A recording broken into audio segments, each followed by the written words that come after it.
Class 10 SST एक ऐसा subject जो सुनने में तो बहुत ही अच्छा लगता है लेकिन पढ़ने में उतना ही ज्यादा बोरिंग। इस लंबे चौड़े सब्जेक्ट को अगर सही तरीके से पढ़ोगे तो आपके 95% आ सकते हैं। अगर सब कुछ सही रहा तो आपके फुल मार्क्स भी आ सकते हैं, लेकिन अगर आपने गलत तरीके से पढ़ाई किया तो 70% मार्क्स भी मुश्किल हो जाएंगे। और सबसे शॉकिंग बात, 90% स्टूडेंट एसएसटी गलत तरीके से पढ़ते हैं, इसलिए इतना पढ़ने के बाद भी कुछ याद ही नहीं रहता। अगर तुम भी बोलते हो कि यार इतना ज्यादा मैं एसएसटी पढ़ता हूँ फिर भी एग्जाम में भूल जाता हूँ, तो आज के इस वीडियो में क्लास 10 एसएसटी की आपकी सारी प्रॉब्लम फिक्स होने वाली हैं। आज की ये वीडियो आपको एसएसटी में हीरो बना सकती है और आपकी लाइफ पूरी तरह से चेंज कर सकती है। और हाँ, एसएसटी में प्रॉब्लम मेमोरी की नहीं, मेथड की है। सही मेथड से पढ़ाई करोगे तो आप एवरेज से टॉपर बन जाओगे। Guys, this video is extremely important for all the students, so please watch this video till the very end to avoid your big loss. Welcome to Satyam Gupta class 9th and 10th। यार video को like करके कुछ भी प्यारा सा comment कर दो। Let's start the video. मैं दोस्त सच सच बताऊं, अगर आप एक चैप्टर 3 से 4 बार पढ़ते हो फिर भी एग्जाम में ब्लैंक हो जाते हो, डेट्स, नेम्स, इवेंट्स सब कुछ मिक्स हो जाता है, तो वेलकम टू द क्लब। और इस क्लब में आपके जैसे बहुत सारे स्टूडेंट्स हैं, क्योंकि ये गलतियां 90% स्टूडेंट्स करते ही करते हैं। मैं दोस्त एक छोटा सा रियलिटी चेक ले लीजिए। आप में से बहुत सारे स्टूडेंट एक बहुत बड़े मिथ में जी रहे हैं, और वो सबसे बड़ा मिथ ये है कि एसएसटी एक रट्टा वाला सब्जेक्ट है। बिल्कुल ही रॉन्ग चीज है भाई। यार एसएसटी कोई रट्टा वाला सब्जेक्ट नहीं है।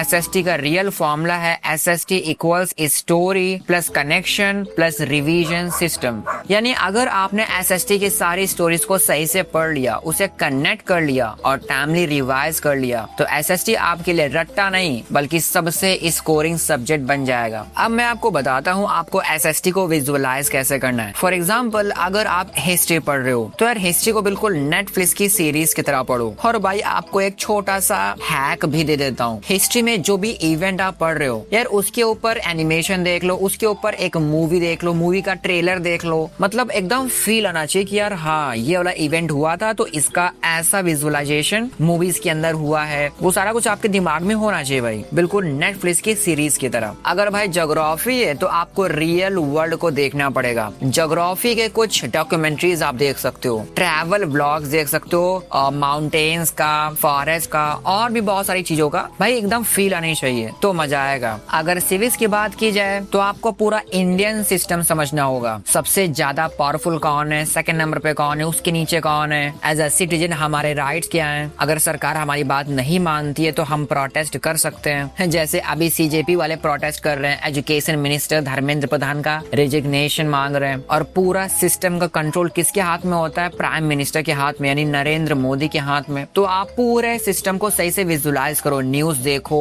एनालिसिस वीडियोस देखो, आसपास क्या चल रहा है वो देखो, वर्ल्ड में क्या चल रहा है, इंडिया में क्या चल रहा है, सारा पॉलिटिक्स आप यहाँ पर समझ लो भाई। अब इसके बाद अगर इकोनॉमिक्स की बात की जाए तो यहाँ पे आपको पूरा लॉजिक समझना है और यहाँ पर भी भाई पूरा फील लेना है आपको। वर्ल्ड का रिचेस्ट कंट्री कौन सा है, वर्ल्ड में रिचेस्ट पर्सन कौन है, जीडीपी पर कैपिटा की अकॉर्डिंग इंडिया कहाँ पर है, चाइना कहाँ पर है, यूएस कहाँ पर है, जापान कहाँ पर है, सारा इकोनॉमिक्स आपको पता होना चाहिए। मैं दोस्त, जब इस तरीके से आप हर एक सब्जेक्ट को विजुअलाइज करोगे तो आपको समझ में आएगा कि यार जिस सब्जेक्ट को तुम बोरिंग समझ रहे थे वो एक्चुअली में कितना ज्यादा इंटरेस्टिंग है। मैं दोस्त अब आपको देने जा रहा हूँ बिग रोड मैप। मैं तुम्हें एसएसटी का 5 स्टेप सिस्टम दूंगा। अगर इसे सही से फॉलो कर लिया तो रट्टा मारना पड़ेगा 0, रिटेंशन रहेगा हाई और 95% प्लस तो गारंटीड है भाई। यार स्टेप नंबर 1 है स्टोरी बेस्ड अंडरस्टैंडिंग। सबसे पहली गलती, लाइन बाय लाइन रटना। तो भैया करेक्ट तरीका क्या है? यार चैप्टर को स्टोरी की तरह समझो। For example French revolution, dates मत याद करो, स्टोरी समझो। पहले किंग था, फिर प्रॉब्लम थी, फिर पीपल थे, फिर रिवोल्यूशन हुआ, फिर रिजल्ट आया। जब स्टोरी क्लियर होगी तो डिटेल्स ऑटोमेटिक याद रहेंगी, क्योंकि भाई जो समझ में आता है वो याद नहीं करना पड़ता। स्टेप नंबर 2 है स्मार्ट नोट्स। यार इतने ज्यादा लंबे चौड़े सब्जेक्ट में नोट्स बनाना तो बहुत ही ज्यादा मस्ट हो जाता है। और यहाँ पर ट्विस्ट ये है कि 90% स्टूडेंट्स गलत तरीके से नोट्स बनाते हैं। यार यहाँ पर आपके पास 2 टाइप्स के नोट्स होने चाहिए। पहला नोट होगा माइक्रो नोट, जहाँ पर एक पेज के अंदर पूरा एक चैप्टर आ जाना चाहिए, जहाँ पर सिर्फ और सिर्फ कीवर्ड्स होने वाले हैं। आपको फ्लो एरोज यूज करना है। फॉर एग्जाम्पल अगर फ्रेंच रिवोल्यूशन है तो कॉज क्या है, फिर इवेंट क्या है, रिजल्ट क्या हुआ। अगर एसएसटी में आपके पास पास 20 चैप्टर्स हैं तो 20 पेजेस के अंदर आपका सारा एसएसटी आ जाना चाहिए। सेकंड नोट होने वाला है कीवर्ड्स प्लस ट्रिगर वर्ड्स का। एग्जाम में पूरा आंसर याद नहीं आता, कीवर्ड्स याद आते हैं और उन्हीं से पूरा आंसर बिल्ड होता है। तो सेकंड वाले नोट्स में आपको शॉर्टकट्स लिखना है, कीवर्ड्स लिखने हैं, कुछ ऐसे वर्ड्स लिखने हैं जहां से आप आंसर को स्टार्ट कर सकते हो। यानी यहाँ पर आप अपने आप को समझाओगे कि मैं अगर इस क्वेश्चन को डील करूंगा तो कैसे स्टार्ट करने वाला हूँ। और ये सेकंड वाला नोटबुक आपको आंसर राइटिंग में बहुत ही ज्यादा हेल्प करने वाला है। यानी माइक्रो नोट्स आपको हेल्प करेंगे चैप्टर को रिवाइज करने के लिए, ताकि बहुत ही छोटे समय में आप बहुत सारा सिलेबस कंप्लीट कर पाओ। और सेकंड नोटबुक जो है कीवर्ड्स और ट्रिगर वर्ड्स वाली, वो आपको एग्जाम हॉल में आंसर राइट करने में हेल्प करने वाली है। ये दोनों ही नोट्स आपको जरूर से बनाने हैं। लेकिन भैया वो स्कूल नोट्स का क्या? यार स्कूल नोट्स तो आपको बनाने ही है भाई, स्कूल जाते हो तो नोट्स तो बनाने ही पड़ेंगे। और याद रखो स्कूल नोट्स में भी कुछ एक्स्ट्रा चीजें ऐड करते जाओ अपने अकॉर्डिंग। स्कूल वाले कुछ भी नहीं बोलेंगे अगर आप 2 पेज एक्स्ट्रा लिख दोगे तो। मेरे दोस्त स्टेप नंबर 3 है active recall plus revision system. और यहाँ पर टॉपर गेम जीत जाता है और वो गेम आपको भी जीतना पड़ेगा। यार सबसे पहले आपको बताता हूँ 2,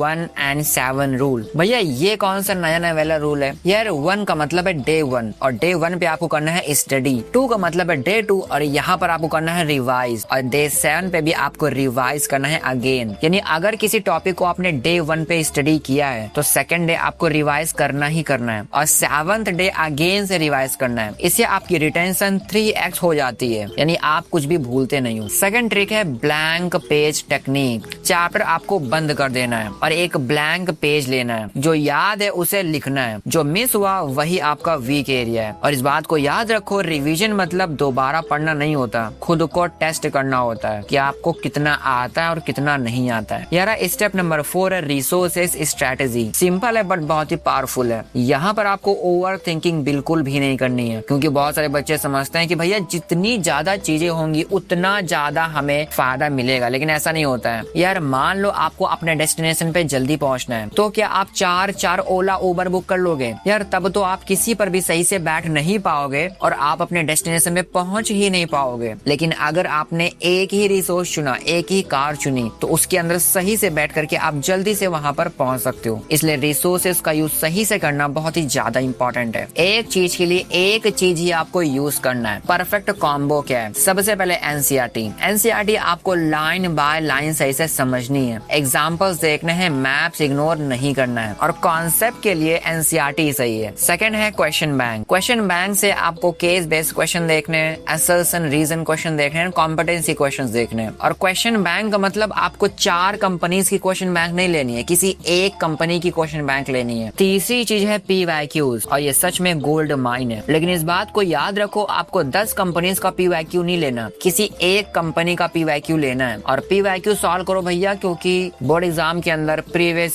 क्वेश्चन सबसे ज्यादा रिपीट होते हैं। यार एक गोल्डन रूल याद रखो, मान के चलो आपने 5 बुक्स ली हैं और हर एक बुक से 20% आपने कंप्लीट किया है, और दूसरी तरफ आपने सिर्फ एक बुक ली है और उसको 100% कंप्लीट किया है। तो आप बताओ आपके कहां पर ज्यादा मार्क्स आएंगे? 5 बुक्स में भी आपको 20-20 करके 100% बन रहा है और एक बुक से भी 100% बन रहा है, लेकिन आपके मार्क्स आएंगे जब आपने एक बुक से 100% पढ़ाई की है। और यही आपको करना है। मैं दोस्त स्टेप नंबर 5 है आंसर राइटिंग मास्टरी, और यही है हाई स्कोर करने का सीक्रेट। आपको सच बता रहा हूँ, एसएसटी में मार्क्स नॉलेज से नहीं प्रेजेंटेशन से आते हैं। आंसर का स्ट्रक्चर क्या होगा? यार देखो, जब भी आपके पास कोई क्वेश्चन आता है तो आपको सबसे पहले इंट्रो देना है। अगर 2 मार्कर है तो छोटा इंट्रो दो, अगर 5 मार्कर है तो थोड़ा सा लंबा इंट्रो दे दो। उसके बाद आपको मेन बॉडी लिखनी है, जहाँ पर उस आंसर का सारा इंपॉर्टेंट पार्ट लिखना है। उसके बाद आपको कंक्लूजन लिख देना है। यानी आंसर का स्ट्रक्चर 3 पार्ट्स में होने वाला है, इंट्रो, बॉडी एंड कंक्लूजन। और इस बात को याद रखो, आपके आंसर के अंदर ये सारी चीजें ऐड होनी चाहिए, जैसे कि कीवर्ड्स अंडरलाइन होने चाहिए, हेडिंग सही से यूज होने चाहिए, डायग्राम होने चाहिए, मैप होने चाहिए अगर पॉसिबल है तो। सेम आंसर एक स्टूडेंट को 3 मार्क्स मिलते हैं, दूसरे को 5 मार्क्स। डिफरेंस होता है प्रेजेंटेशन का। दोस्त अब बात करते हैं मेमोरी बूस्ट हैक, और ये एक ऐसी चीज है जो आपको बहुत ही हेल्प करने वाली है, क्योंकि यार एसएसटी सच में काफी लंबी चौड़ी है। तो इसको छोटा करने के लिए आप निमोनिक्स का यूज कर सकते हो, यानी शॉर्टकट्स का यूज कर सकते हो। यानी लंबे चौड़े सेंटेंसेस को, वर्ड्स को आप शॉर्ट फॉर्म में लिख सकते हो। इसके अलावा आप माइंड मैप्स का यूज कर सकते हो। ये छोटे छोटे मैप्स होते हैं जो आपके माइंड में जल्दी से फिट हो जाते हैं। यार अब बात करते हैं टाइम मैनेजमेंट के बारे में, और SST के अंदर इसे इग्नोर नहीं करना चाहिए। यार अगर आपने वीकली प्लान अपना सही से बना लिया तो आपका टाइम बहुत ही अच्छे से मैनेज हो जाएगा। यार डेली आपको 30 से 40 मिनट SST पढ़ना है, मंडे से लेकर के सैटरडे तक। उसके बाद संडे को आपने फुल रिवीजन करना है। मेरे दोस्त, अगर आप टॉपर बनना चाहते हो तो आपको टॉपर वाला माइंडसेट बनाना ही होगा। लेकिन भैया टॉपर आखिर करता क्या है? यार टॉपर डेली रिवाइज करता है। टॉपर अपनी SST के नोट्स को बहुत ही छोटा रखता है, शॉर्ट रखता है। और SST में एक असली टॉपर कभी भी PYQ इग्नोर नहीं करता।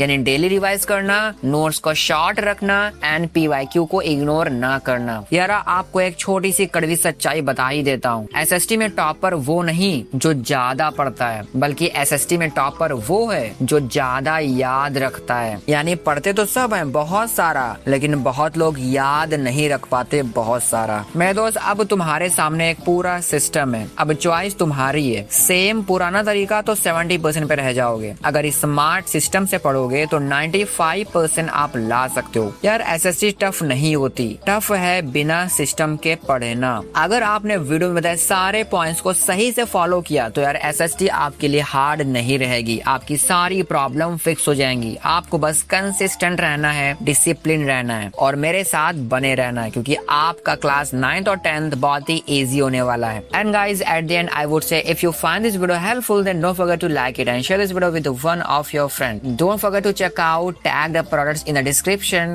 and if you want to join channel membership then you can join at only 59 rupees, and if you want to watch my other videos you can watch by clicking on the screen. I will meet in that video. Till then, bye bye bye.